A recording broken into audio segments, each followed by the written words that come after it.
The runoff elections in Georgia are underway for the United States Senate between Herschel Walker and Raphael Warnock, and Alex Jones goes on Steven Crowder's show, basically doing a tell-all to discuss Kanye West's recent interview with him on his show. My name is Anthony Gonzalez, and this is Constitutional Freedom. We have to fear is fear itself. Do for you, ask what you can do for your country. Mr. Gorbachev, tear down this wall. America's strong again. We will make America wealthy again. We will make America proud again. We will make America safe again. And yes, together, we will make America great again. Holds near and dear to you that you like to be able to. Anyway. I also hope that everybody's having a great day. All is well on this end. Now, first things first. Today, December 6th, is the runoff election for the United States Senate seat in Georgia. And of course, the election is between Herschel Walker and Raphael Warnock. For those of you who don't know, Herschel Walker is the Republican in the race, and Raphael Warnock's the Democrat. Herschel Walker used to be an NFL superstar. The guy would run down defenders all the way to the end zone. Raphael Warnock, on the other hand, would run over his ex-wife. I don't know why, but I guess he got a kink out of it, but he would literally run over his ex-wife. So that's the main difference between the two. Now, Herschel Walker, of course, is being endorsed by President Trump. And the Republican Party, even though they had a disastrous midterm election, the results were catastrophic. We were projected to win both the House of Representatives and the Senate, and we ended up winning the House by only a very devoid margin. And the Senate, right now, it's in the balance. Even though Democrats, I know that Democrats retain control of the Senate. I understand that because it's a 50, I think it's a 49 and 49 Senate, or is it 50-49? 50-49 right now. And the Democrats, right now, they hold the majority. So what's the point of the election in Georgia? Well, the point is this. Of course, Joe Manchin, the senator from West Virginia, Kristen Sinema, the senator from Arizona, they're both Democrats, but they're moderate Democrats, or what you would call, to some extent, JFK Democrats. Economically, they're quite conservative, in a sense, at least Joe Manchin is. He challenged Joe Biden on a plethora of spending bills this year. Now, what does this mean if Republicans lose Georgia? If they lose Georgia, it's going to be very cataclysmic for the GOP. And the reason is this. The Democrats are going to be in such comfortable hands, such comfortable control, that they're not going to need Kamala Harris as a tie-breaking vote. Even if Joe Manchin jumps over across the aisle to agree with Republicans on something, the chances that, for example, that Republicans actually block a given bill or an amendment is very slim. But if Herschel Walker does pull through in Georgia, which I hope he does, and I believe he could, although the polls say otherwise, if he does pull and win that race, Republicans are going to be at 50-50. And of course, the vice president, as the president of the Senate, is a tie-breaking vote. So it's just going to be 2021 all over again. Where it's going to be a 50-50 Senate, a very tight Senate. Democrats will retain control because of Kamala Harris. But why is that good news? If Herschel Walker wins, right, and Joe Manchin, let's say on a given bill or amendment, he jumps across the aisle with his Republican colleagues, we can stop Biden's agenda.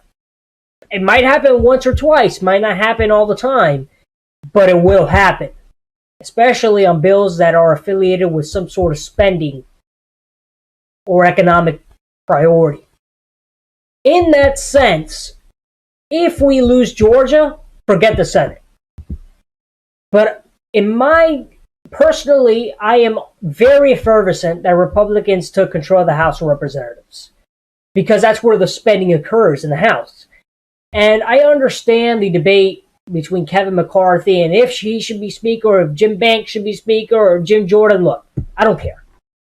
What we need is a new set of fresh, young, and vibrant leaders in our Republican Party who are going to have the stones to talk down to the Democrats and to be playing politics in the phrase, very simple, an eye for an eye, a tooth for a tooth. Because for too long, the Republican Party has wanted to become the benevolent party, the nice people. Oh, we don't want to be like them. We don't want to go and investigate other people. We just want to be the nice, convivial people. We want to be here in a little circle. We want to do, what we want to do. That's not how you play the game of politics, because politics is a game. Very fastly put, it's a game. And if you want to win, you better hope that your side is willing to play dirty. If the other side plays dirty, you better be willing to play dirty, because if not, you're not going to get anywhere. And that's something that I got to give credit where credit's due. The Democrats know how to play the political game very well. They've done so since Lyndon Johnson. He said a famous quote, I'm not going to repeat it, but he said, if I can get these N-words to vote for me for 100 years, I do it in a blink of an eye. What did he do? He signed the Civil Rights Act. And it's true, very infelicitously. And I'm trying to conduct what I say with trepidation.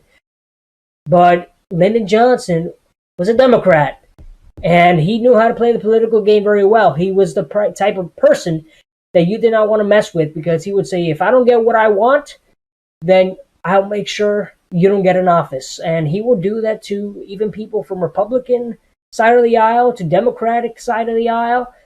And he played the game very well. Look at Barack Obama. He played the political game very well. The guy was a pathological liar. Every time he gave a speech, everything that would come out through his mouth was complete sophistry. It was all a lie. Joe Biden, on the other hand, is an exception. The guy can't even get a sentence out. So he's an exception to this rule. But you look at President Trump, for example. Very early on in his tenure as president, he told Chuck Schumer, the guy's a dinosaur, I think he has to retire soon, but he told Chuck Schumer, Chuck, if I don't get what I want, one way or the other, I will shut down the government, because the people of this country need border security. And Chuck was just shaking his head. Nancy Pelosi was just screaming. She's crazy, so all she would do is scream. But that's how you play the political game. You can't play political chicken and try and, let's see who blinks first. That's the Republican Party. That's why they're a bunch of losers. Okay, I'm a conservative. I already registered to vote Republican, but I'm going to admit it. The Republican Party is the biggest losing party that exists.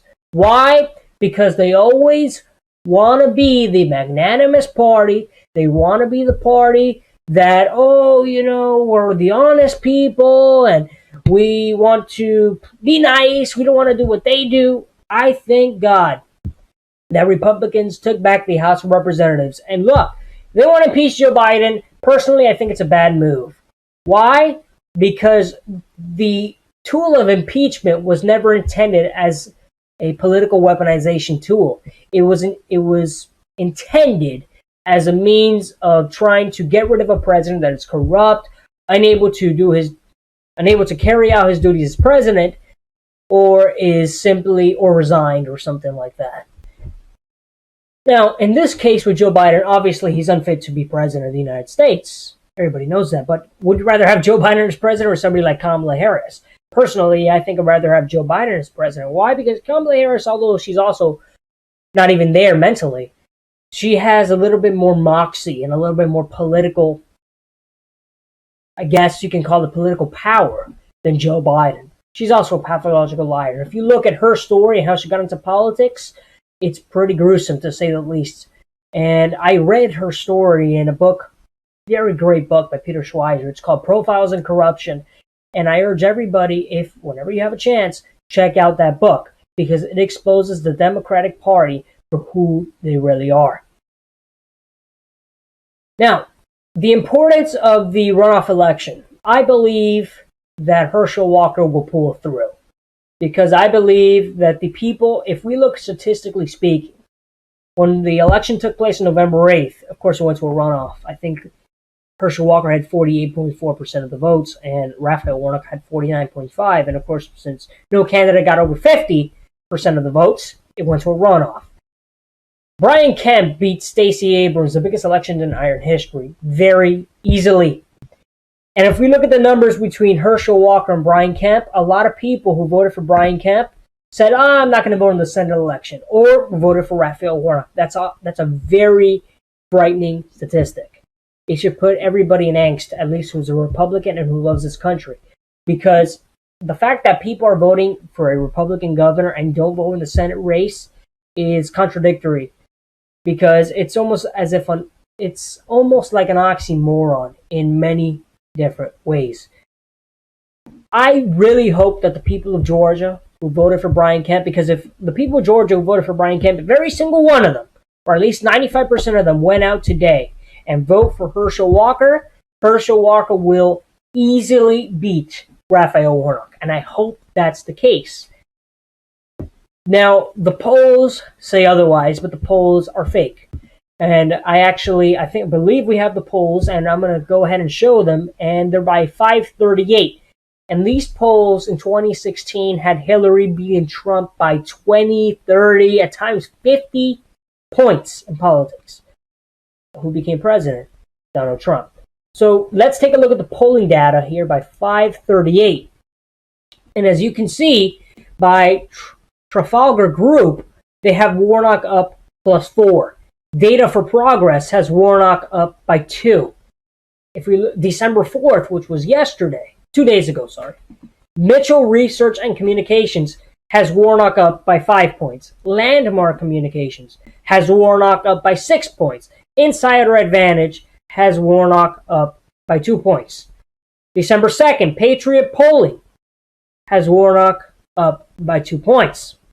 And the rest of the information is sort of extraneous, but if we look at the information of yesterday, December 5th, at the top, with Trafalgar Group and Data for Progress, Warnock is leaning by 4 points in one poll and by 2 the other. Is that alarming? No, because the polls, again, are just complete and utter charlatan. They're a sad excuse of statistics that the Democratic Party likes to use constantly to try and say, oh, we're going to win, or to try and intimidate Republican voters by saying, oh, look how much we're leading by, there's no point to go and vote. But just like 2016, these polls are fake. And if now the polls, unfortunately, in the midterms, actually, you got to give credit, they had Republicans winning the House of Representatives and the Senate. Of course, we won the House. The Senate, we lost. But the factor by which we lost by still remains to be seen. Now, moreover, Alex Jones went on Steven Crowder's show, Lateral Crowder, and of course this was in response to Kanye West. The guy's an idiot. This is in response to Kanye West, who has no epistemological or neurological sense in his mind. He has no intelligence whatsoever. But this is in response to how he said he loves Hitler. So I have the footage, and I believe that I'd be remiss if I did not show this footage to you, because everybody likes to paint Alex Jones as a conspiracy theorist. And I guess to some extent, sure, okay, whatever. But Alex Jones is nowhere near as crazy as Kanye West is. So here, take a look at Alex Jones speaking with Steven Crowder about Kanye West being on his show the other day. Right. Mr. Jones, thank you for being with us, sir. I felt we needed to include that context. Boy, seemed like you were holding on for a bumpy ride with that interview. Do I have that about right? Did you expect that in your wildest dreams? No, I didn't. And I didn't say what he could talk about, but I said, can we just try to bring people together and talk about real issues like human trafficking and fentanyl and how you want to bring jobs back to America and really see the deeper side of you and not just sound bites. And they were like, yeah, in fact, he doesn't want to even get into that stuff. But then right away, sitting in the same studio I'm in right now, Thursday, bam. And I thought he was joking at first. And here's the deal. He pulled up in front of the office and got out of the vehicle in the GIMP mask. And so I didn't know what to say. And I said, pull your mask off. Let me see it's really you. And it was him. He puts the mask, he unzips the mask, and then it really creepy in person with the mask. Yeah. And then, I mean, really, I would see this as almost like a giant trolling operation, really. He was super high on adrenaline when he did it. He feels really good about it. And I don't think has a very good historical knowledge about World War II either. So, I mean, he really is in love with all of that design, which so much of what the Nazis designed ended up being brought over here with Operation Paperclip. Right. So if it's bad that Ye says he loves Hitler, then it's even worse that our own government brought tens of thousands of Nazis in at the end of World War II to run most of the major agencies. So as you saw, Alex Jones, of course, this guy is usually never nervous. And he was in complete angst, as I showed in my last video, when Kanye West said he loved Hitler. And, of course, Kanye West has no knowledge of the Holocaust. I'm sure he has a very dearth knowledge of World War II. And this is a person who I believe, at least in my opinion, should have no place whatsoever in the Republican Party. Now, in response to the Georgia elections, I honestly hope that Republicans can thrive tonight in these elections and that Herschel Walker gets elected to the United States Senate. And I'm not saying that in a partisan way, because I believe that gas prices are too high. I believe inflation is too high. I believe that there have been two wars under Biden. First one between Israel and Palestine, the second one between Russia and Ukraine. I believe that the GDP has not grown since the year of 2020. I also believe that in terms of job growth, there has been zero job growth. In fact, the White House, every time they have talked about their job expectations, they always say they've fallen short of every single quarter of job expectation. Moreover, if we also look at the record of the Biden administration, they have got nothing done. If you look at what they're more focused on, they're more focused on integrating transgenderism ideology in schools. Instead of teaching our children how to write, how to read, the real history of the United States, and real science, not the science that the left is trying to push. We need people in office who are going to preserve our republic and who are going to listen to what we tell them to do, because they're not elected by lobbyists, they're not elected by special interest groups, they're elected by we, the American people. And as I've said before, I believe that no individual who is corrupt, such as Raphael Warnock, who has many lobbyists and many interest groups, and who's not a reverend, who's an abortion extremist, should ever represent our nation. We need people who are fresh, who are young, who are vibrant, and who will do what we tell them to do. If not, then we, the American people, are abnegating our power and our authority to live in a free nation. And if we are so willing to put our pride and our partisanship over a common sense, then we will have sentenced our children and the futures of our families into darkness. And we need to do whatever it takes to preserve our nation. Our values, our freedoms, and our dignities of our rights, as well as our convictions, must all be based on the United States Constitution. And we will always sacrifice for freedom. We might even negotiate for it, but we will never, ever sell our freedoms. So thank you. God bless you all. And thank you for watching. We will make America powerful again. We will make America wealthy again. We will make America